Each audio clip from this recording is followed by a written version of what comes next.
Muy bien, buenos días. El día de hoy vamos a estar hablando de trauma de tórax. Entonces, para comenzar, los objetivos de la clase del día de hoy son recordar, primero que nada, ¿verdad?, las características anatómicas de la caja torácica, tanto de internamente como externamente. Identificar las diferentes estructuras visibles en una radiografía de tórax y asociar los hallazgos radiológicos relacionados con la lesión de las diferentes estructuras torácicas. Entonces, para comenzar, pues vamos a comenzar con un poco de anatomía. Tenemos que recordar que el tórax está conformado primero de forma externa, como una cubierta de protección, pues, por el esternón de forma anterior, lateral y que se va curvando hacia atrás, pues tenemos cada una de las costillas, toda la parrilla costal, en forma posterior desde la vértebra T1 hasta la T12. Y toda esta caja torácica pues tiene íntima relación con otras porciones del cuerpo.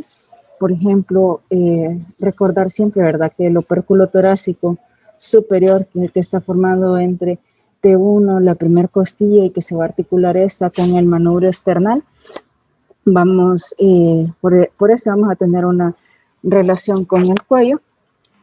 En la porción inferior, el opérculo inferior, que viene de T12, las costillas flotantes, que son la 11ª y la 12ª, los cartílagos de las costillas entre la 8 y la 10, y la apófisis sifoides, y que toda esta porción inferior va a estar cerrada por el diafragma. Y bueno, como ya lo mencioné, los bordes laterales conformados por los arcos costales. Y también recordar pues que gracias a la articulación que hay con la clavícula y con la escápula, pues vamos a tener relación con miembro superior. Asimismo, pues recordar que tenemos capas musculares.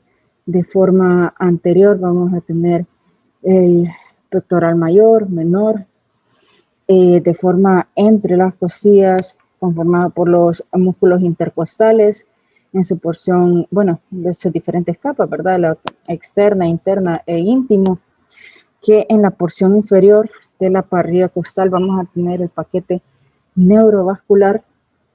Posteriormente vamos a tener la pleura, que se va a dividir en su capa parietal, que va a estar en estrecho contacto con la caja torácica, y en su pleura visceral, que ya va a estar en contacto con los pulmones y con el corazón, y que son estas que nos van a dividir o nos van a separar el mediastino y nos lo van a dividir en sus diferentes porciones. Y recordar también pues que de esta importante recordar que el corazón, que va a estar en esta posición central con una orientación hacia la izquierda, del cual sale el arco aórtico, del cual van a salir también en sus tres principales ramas, ¿verdad?, la arteria brachiocefálica, la carótida común izquierda y la subclavia izquierda. Y asimismo va a llegar el drenaje por medio de la vena cava superior, de la porción superior del cuerpo, y la vena cava inferior de la parte que va a drenar la parte inferior del cuerpo. Las principales funciones del tórax pues varían. Tenemos la función de circulación realizada por la bomba cardíaca, la respiración. También tenemos, gracias a toda la caja torácica previamente descrita, esta va a proteger estructuras vitales. Y asimismo el tórax tiene una función de conducción, o sea, eso lo que quiere decir es que permite el paso desde el cuello o desde incluso cráneo hasta abdomen. Una estructura que hace eso, por ejemplo, es el nervio vago. Ahora, ¿qué es lo que vamos a ver en la radiografía de tórax? Pues tenemos que recordar que siempre que vamos a interpretar esta, vamos a tener que tener una secuencia, ya sea de arriba hacia abajo, del centro hacia afuera. Sin embargo, lo que sí es llevar un orden para asegurarnos que no se nos escape ninguna de las estructuras visualizadas. Entonces, si comenzamos desde el centro hacia afuera, recordar que vamos a tener la tráquea siempre central, que se va a bifurcar a nivel de la carina. Esta debe ser simétrica y se va a dividir pues en bronquio principal derecho e izquierdo. También en esta porción superior pues se logra delimitar todo lo que está en el centro, que está excluido de los campos pulmonares. Tenemos el mediastino, que pues si bien recordamos, según sus diferentes porciones, una porción anterior, media y posterior, y cómo las estructuras de estas se pueden diferenciar, siempre haciendo la correlación con una radiografía lateral. También tenemos el botón aórtico, del cual tenemos que tener presente el tamaño, la forma, posición e incluso la densidad de la silueta cardíaca.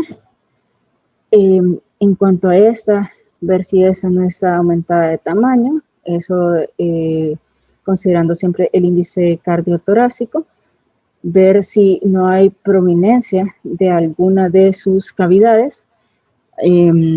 Asimismo, pues hay otras estructuras, por ejemplo, los diferentes capos pulmonares y las estructuras vasculares, ¿verdad?, que vamos a tener de esto. Entonces, centrándonos en el campo, o bueno, del lado derecho de esta radiografía de tórax, entonces tenemos el tronquio brachiocefálico, como nos da esta pequeña muesca de acá, que después al unirse con su contralateral vamos a formar la vena cava superior. Tenemos las pequeñas muescas de la aorta ascendente, la aurícula derecha, y del otro lado tenemos que en su porción superior tenemos la arteria subclavia izquierda.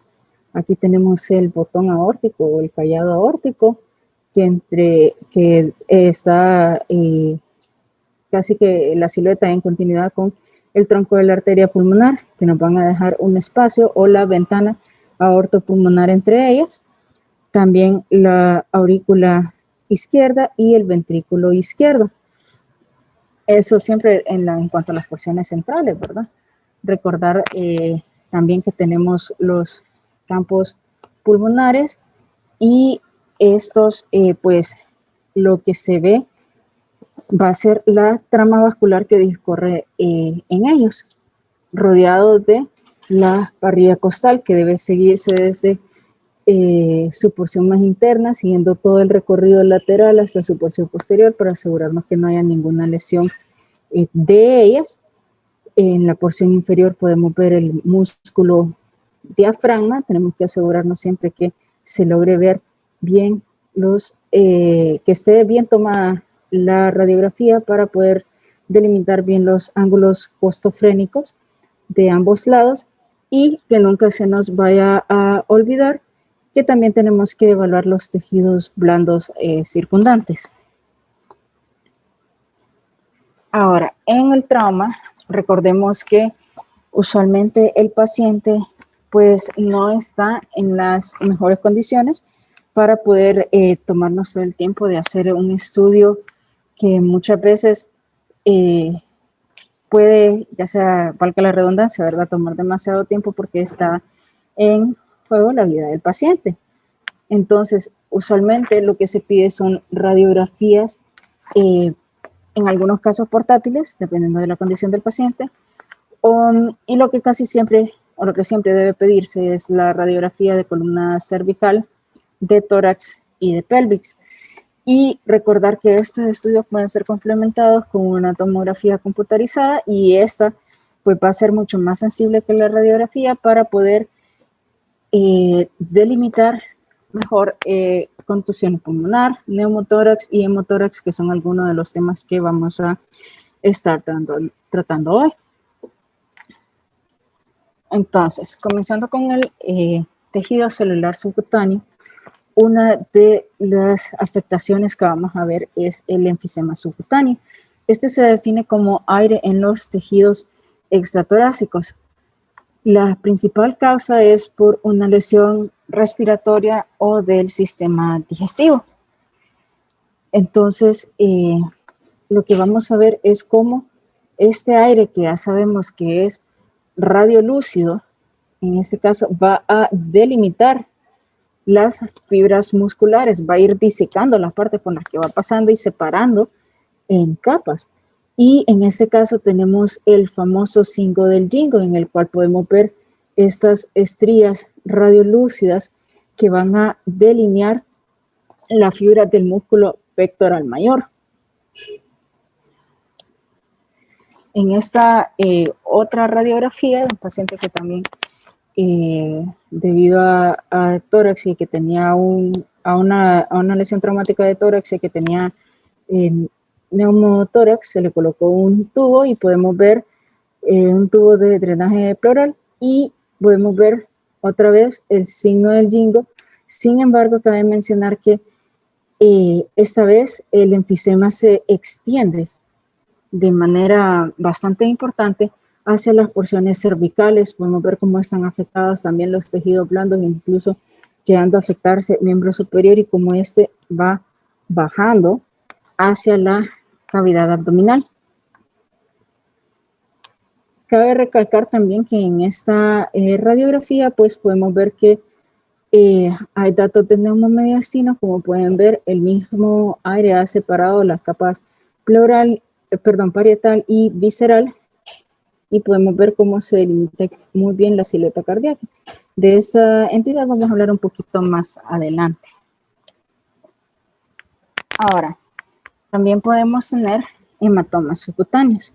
Estos se van a ver como opacidades inespecíficas asociadas al área de trauma. Y vamos a confirmar siempre su ubicación tomando una radiografía lateral. Esto es muy importante porque nos va a ayudar a diferenciarlo, ¿verdad? Eso, la opacidad junto con la historia de trauma y con la radiografía lateral vamos a poder determinar si esta lesión se encuentra solamente en el tejido celular subcutáneo o si está en el parénquima pulmonar. Otras lesiones de la caja torácica tenemos las fracturas costales. Entonces, tenemos que recordar, tal como lo mencioné previamente, de que los arcos costales tienen que ser evaluados de inicio a fin. Entonces, hay que seguir todo el recorrido del arco costal para poder determinar bien, primero, cuál es el arco costal afectado, segundo, cuál de la porción de este arco se ve afectado, y también eso nos va a ayudar a delimitar si hay otras lesiones asociadas, ya sea en cuanto a tejido subcutáneo o incluso a parénquima pulmonar. En este caso podemos ver en esta radiografía anteroposterior de tórax cómo, si vamos siguiendo el recorrido, están afectadas múltiples costillas. Está afectada de la tercera, cuarta, quinta, sexta costilla, al menos 4 costillas. Y recordar también que debido a las relaciones anatómicas que hay, usualmente las costillas superiores nos van a dar lesiones secundarias, dentro de ellas lesiones vasculares y lesiones del plexo braquial. Y las costillas inferiores nos pueden dar lesiones hepáticas y esplénicas debido a su continuidad con las estructuras abdominales.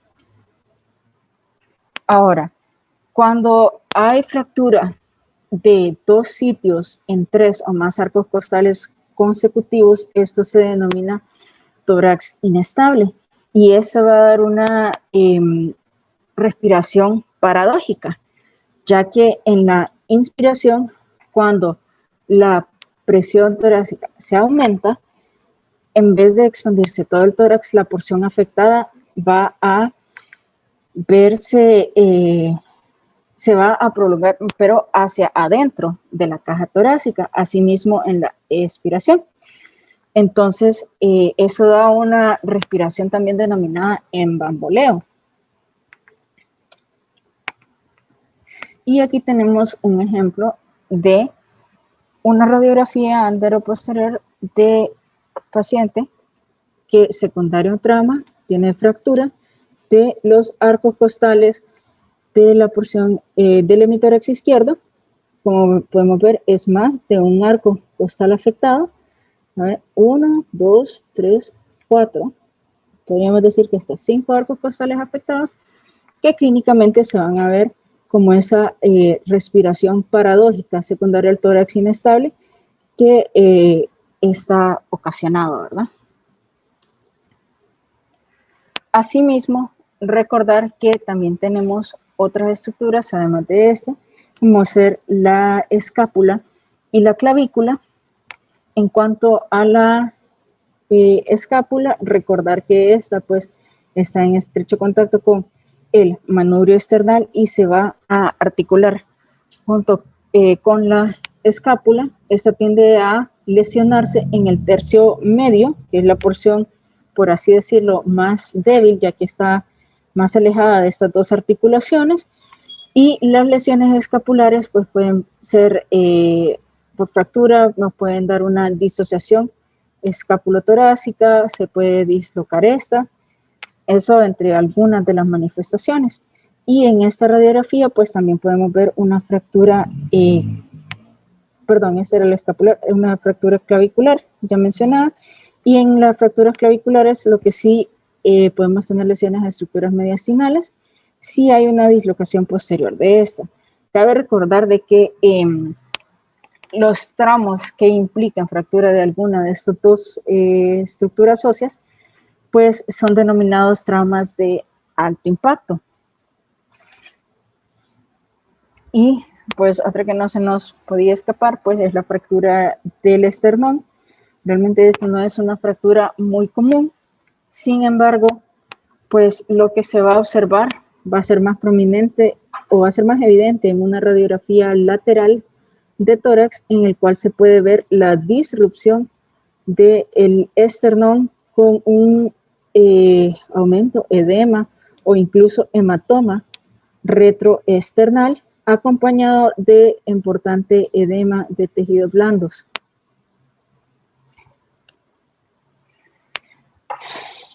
Siguiendo con las porciones más externas de tórax, para después irnos adentrando en patologías ya más de órganos primordiales, entonces vamos a tener la lesión del diafragma.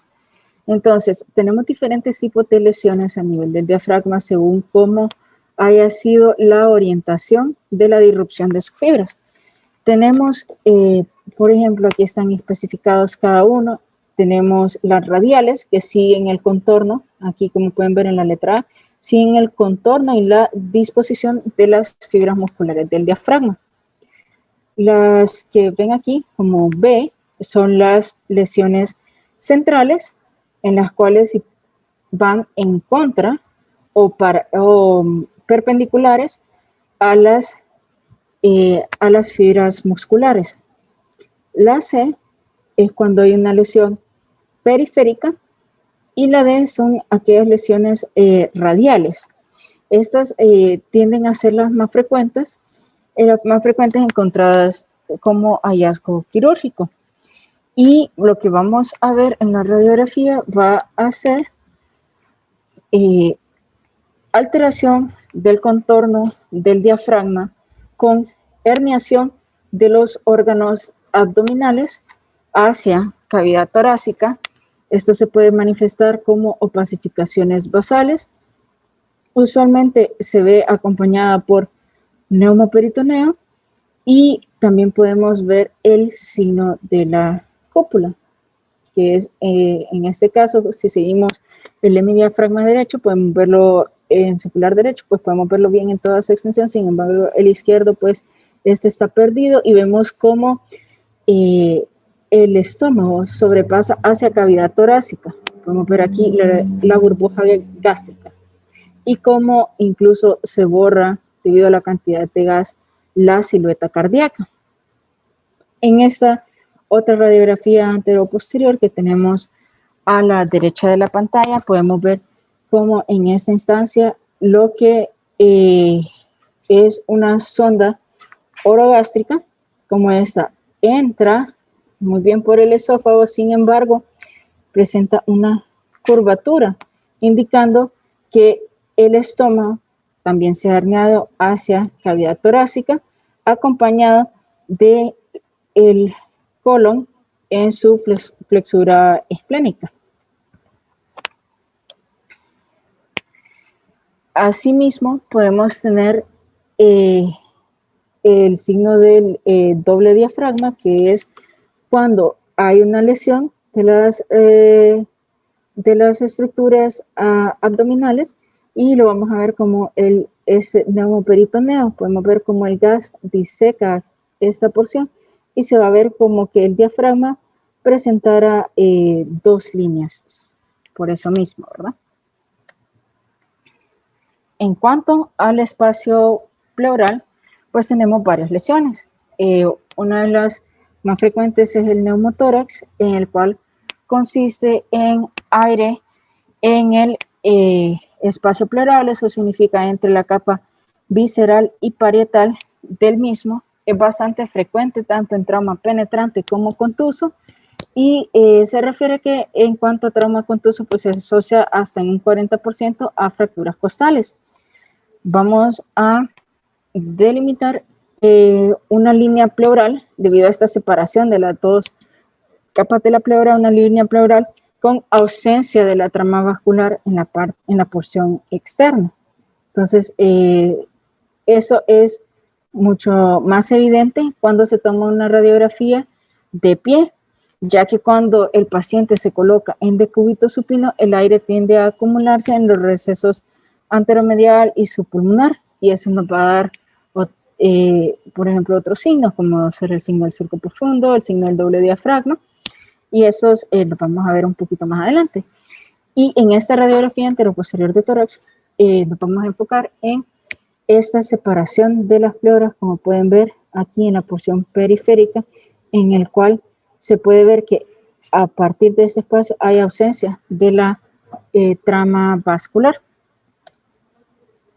Asimismo, en esta radiografía de un paciente que presenta el antecedente de un accidente de tránsito, esta radiografía pues nos hace esta imagen en la cual se ve el hemitórax hiperlucente, a diferencia de la porción del hemitórax derecho, en el cual pues podemos ver muy bien la trama vascular. Este signo de acá es muy sugestivo de un neumotórax anterior, y en este paciente pues se le realizó una confirmación por tomografía abdominal, en el cual en efecto se puede ver la presencia de gas en la porción anterior de la caja torácica y en el hemitórax izquierdo.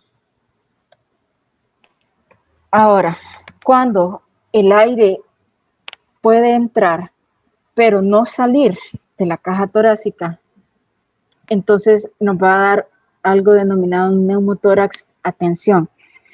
Lo que va a hacer es un colapso del pulmón afectado con una compresión del resto de las estructuras, por lo cual vamos a tener desviación del mediastino contralateral al sitio de la lesión y también del pulmón contralateral. El diagnóstico de este es clínico y este debe ser tratado. Sin embargo, pues algunas veces podemos verlo en radiografía, en lo cual vamos a ver un hemitórax hiperlucente debido a la cantidad de aire que está entrando de este lado, que va a condicionar un desplazamiento de las estructuras mediastinales con colapso del pulmón contralateral, podemos ver cómo hay desviación de la tráquea de forma contralateral y asimismo por la cantidad de gas hay aplanamiento diafragmático.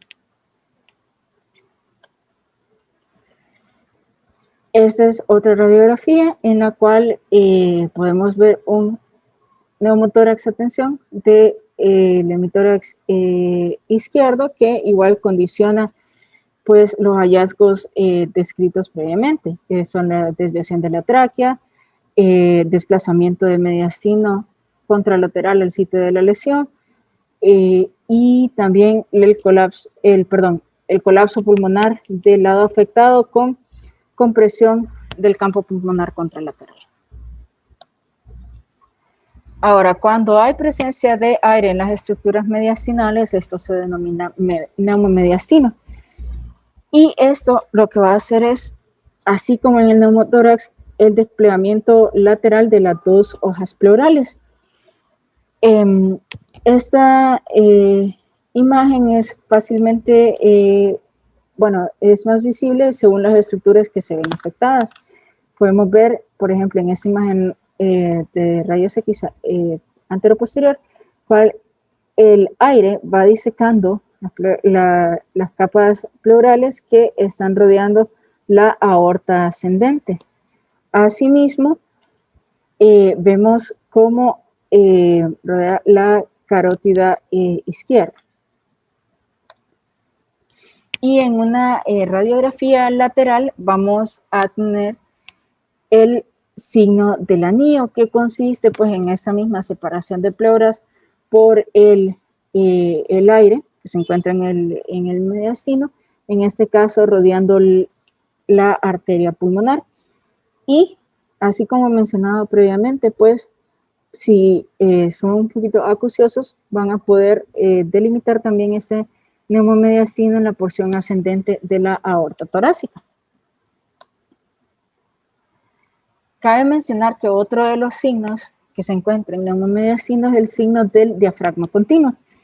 Este pues fue descrito por primera vez por Levin en 1973 y pues inicialmente se denotó que era visible por un neumopericardio, que también es otra de las estructuras que pues al tener tanto una capa visceral como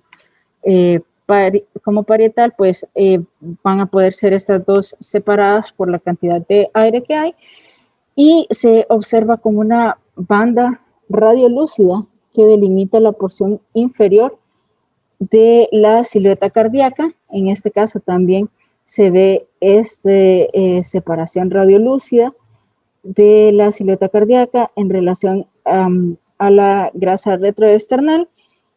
Como esta se delimita bastante bien, e incluso si seguimos la silueta también en su porción posterior. Y el signo del diafragma continuo, ¿verdad? Pues consiste pues en este hallazgo en el cual no se ve una, ¿cómo decirlo?, una indentación central que delimita los dos pilares del diafragma, sino que se ve como una sola línea que atraviesa y que delimita el tórax. Otro de los signos de neumomediastino es el signo de la V de Naclerio. Este corresponde a la presencia de aire mediastínico que ocupa la porción inferolateral del mediastino. Y podemos ver aquí cómo a pesar de que está el signo del diafragma continuo, vemos cómo el aire diseca hacia abajo y delimita el hemidiafragma izquierdo. Y pues asimismo por la misma separación de las capas pleurales. Ahora, otra de las entidades bastante frecuentes es el hemotórax. Para poder decir que es hemotórax, pues tenemos que decir que hay salida pues de líquido sanguinolento, que eso pues no lo vamos a poder determinar con una radiografía. Pero lo que sí vamos a ver es cómo hay líquido en el espacio pleural asociado a antecedentes de trauma.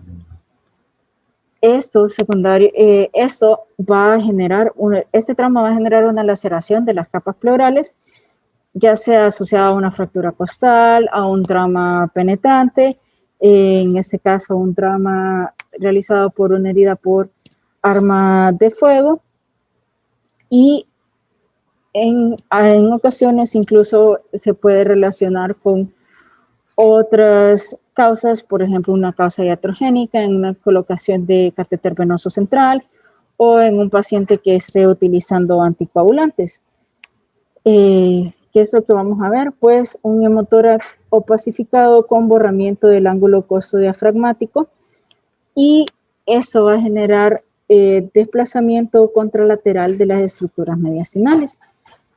Tal como podemos ver aquí, pues tenemos un hemotórax opacificado. Podemos ver esta estructura metálica que corresponde al casquillo, bueno, a la bala. También podemos ver cómo la tráquea se ve levemente desviada hacia la izquierda, y pues por los antecedentes podemos decir que se trata de un hemotórax. Asimismo, siempre es necesario recordar que hay que buscar hallazgos asociados cuando vemos un hemitórax opacificado. Dentro de ellos, por el antecedente de trauma, hay que buscar si se logra evidenciar fracturas costales, neumotórax y laceración o contusiones pulmonares.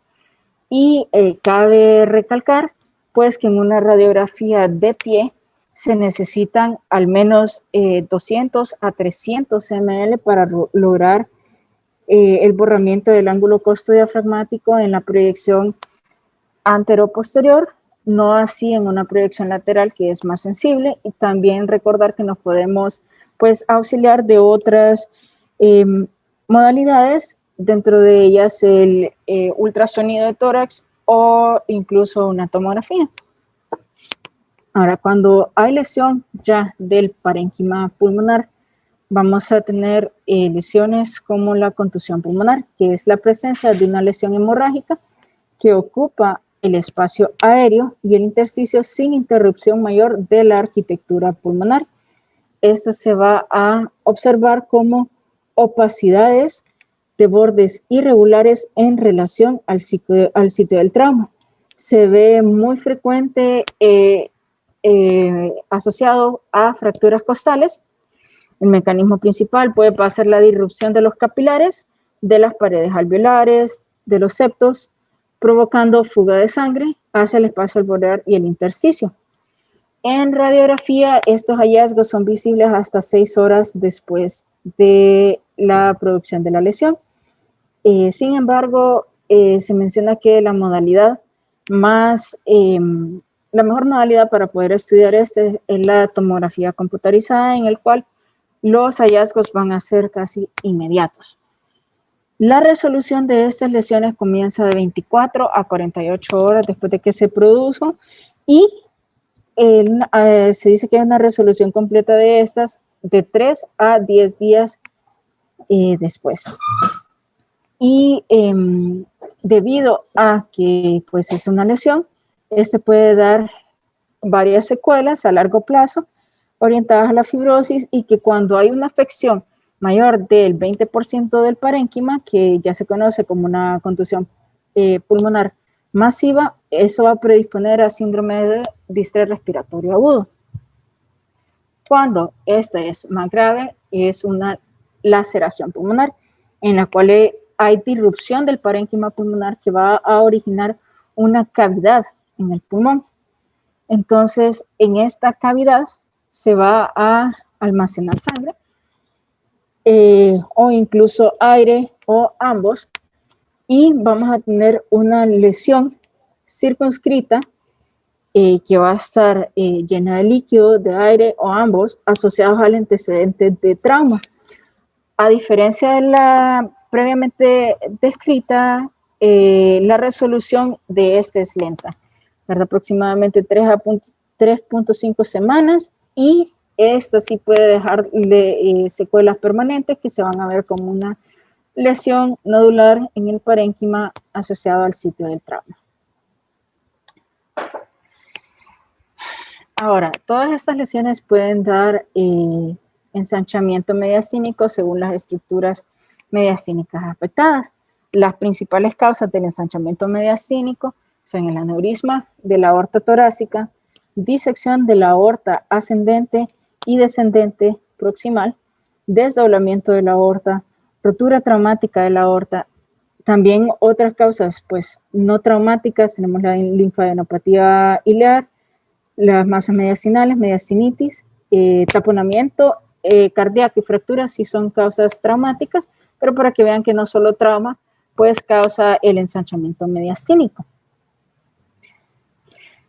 Y siempre recordar pues que al momento de estar evaluando el mediastino, hay que tener ciertas consideraciones. Dentro de ellas, bastante importante recordar que tiene que haber una técnica adecuada a una distancia de toma aproximada de 6 pies, un adecuado posicionamiento del paciente para tratar de evitar al máximo tanto la angulación como la magnificación de las estructuras mediastinales. Entonces, dentro de las lesiones aórticas por causas traumáticas, tenemos la producción de aneurismas y de lesiones intimales. Hay varios tipos. Dentro del grado 1 se va a formar el flap intimal, en el cual solo hay disrupción de la túnica íntima. Cuando se afectan ya la túnica íntima y media, se va a provocar un aneurisma falso. Se denomina falso pues porque no están afectadas las 3 capas endoteliales, y cuando se afectan las 3 ya es grado 3, y estas en un 90% se dice que se produzcan en el istmo del callado aórtico, el cual se vuelve relativamente inmóvil, a diferencia de sus porciones ascendente y descendente. Entonces, ¿qué signos vamos a ver en la radiografía? Pues el ensanchamiento mediastinal, del cual ya habíamos hablado. Puede haber opacificación de la ventana aortopulmonar, alteración del contorno del arco aórtico, desviación de la tráquea hacia la derecha, y va a haber un descenso del bronquio principal izquierdo, tal y como podemos ver en estas imágenes. Y en esta imagen que tenemos a su derecha, pues podemos ver un importante aneurisma aórtico secundario a un trauma contuso. Ahora, cabe recalcar que estas lesiones se evalúan mejor por la modalidad de tomografía, en el cual pues podemos ver de manera mucho más detallada cuáles van a ser las estructuras, e incluso se pueden hacer reconstrucciones para poder delimitar mejor el defecto o la alteración que hay a este nivel. Y pues por mi parte eso sería la clase el día de hoy. Aquí les dejo alguna de la literatura utilizada como referencia, y si hay alguna pregunta o algún comentario, pues bienvenido sea.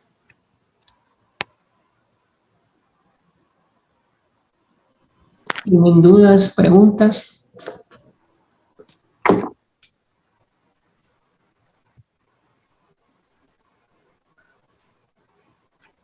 Bonita clase, Denise. El trauma torácico hay que considerarlo siempre como causa de emergencia. La radiografía tórax sigue siendo el estudio de elección de inicio, y de acuerdo a eso se toman las decisiones de usar la tomografía, siempre y cuando el paciente esté estable. Si el diagnóstico es suficiente con una radiografía de tórax, pues se toman las decisiones pertinentes para manejar al paciente, estabilizarlo y después complementar si fuera necesario con tomografías. Si no tienen más dudas ni comentarios, entonces daríamos por terminada la clase del día de hoy.